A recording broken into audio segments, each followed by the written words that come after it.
Today we will make potato tots. These are a very nice handy recipe because it's not deep fried, yet it's quite tasty and once made can be frozen.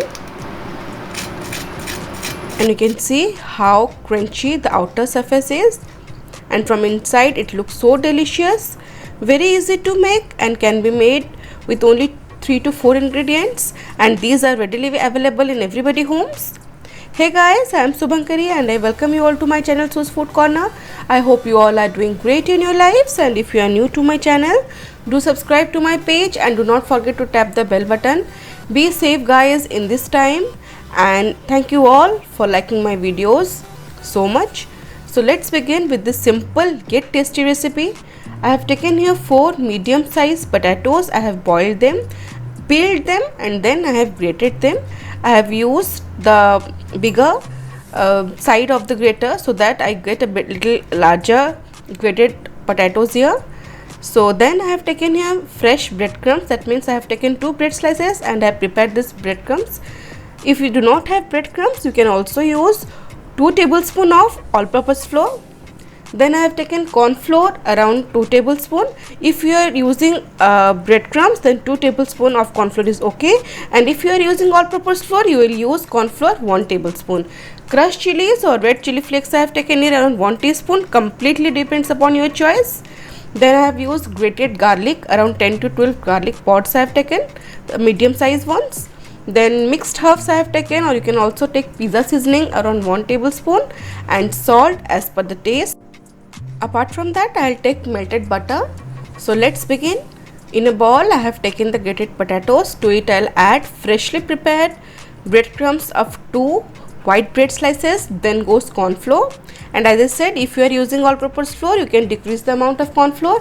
Then goes crushed garlic, and then pizza seasoning, red chili flakes, completely depends upon your choice, some salt as per your taste. And here I have taken olive oil. You can also use melted butter around 1 tablespoon. Now here you can also add 1 to 2 ingredients more like black pepper powder and chopped green chili. Completely depends upon your choice. I have not added, but these two give nice flavor. But as I have used a little large amount of chili flakes, so I have avoided it. It completely depends upon your choice. Now mix all the ingredients to make a fine dough-like consistency, and it will bind very easily as we have used breadcrumbs and corn flour. So see, this mixture is looking good now. And as I said, these snacks can be prepared and can be frozen and used as per your choice. Now my dough is ready. I'll just transfer it to a surface and I'll divide it into 3 parts so that we can make the tots easily from this. Now I'll take one part and start rolling it in this way to make a long cylindrical shape. See, it will roll very easily. Now I've used a cutter. I'll cut out small tot size bites. You can also make a little larger ones, but as I am making potato tots, so I prefer this bite size, something like this.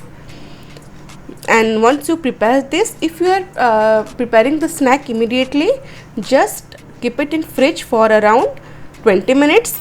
Then we can shallow fry them, and if you wish to store them after this step, you can store them in an airtight container or in a ziploc pouch and defreeze them nicely, and this can be stored for good 10 to 15 days, and when you require, just open the packet and you can directly fry them. So as I'll show you the recipe now, I have taken some amount and I have just kept it in the freezer for 20 minutes. Then I have heated a oil. After 20 minutes I'll take them out, and 2 tablespoons of oil I have heated in a medium to high flame in a pan, and then I'll shallow fry them. You can also deep fry them at this stage, but I prefer shallow frying and yet the result is very good. But if you wish, you can also shallow fry them at this stage. I have just kept this much amount so that I can fry one batch, and rest I have defrizzed. And after 3 to 4 minutes, you will see a nice caramelized color has appeared on the top. Just flip it over, and the amount of crunchiness you want totally depends upon choice. I have slightly shallow fried them more. If you want, you can take them out a little earlier. So see how beautiful and how nice they have become. crunchy, tasty, super easy potato tots are ready. I have served them with mayo and ketchup, and you can see how beautiful they are looking. Although I have shallow fried them, yet they are super crunchy, and yes, they are tasty too. So do try this recipe, you will love them. And as I said, once you make them, you can stuff them in sandwiches, in your wraps. You can use them in n number of ways. I hope you have liked this video. Do give a thumbs up, share with your family and friends. Don't forget to subscribe to my page. See you in next video. Till then, stay safe, love life, and happy fooding.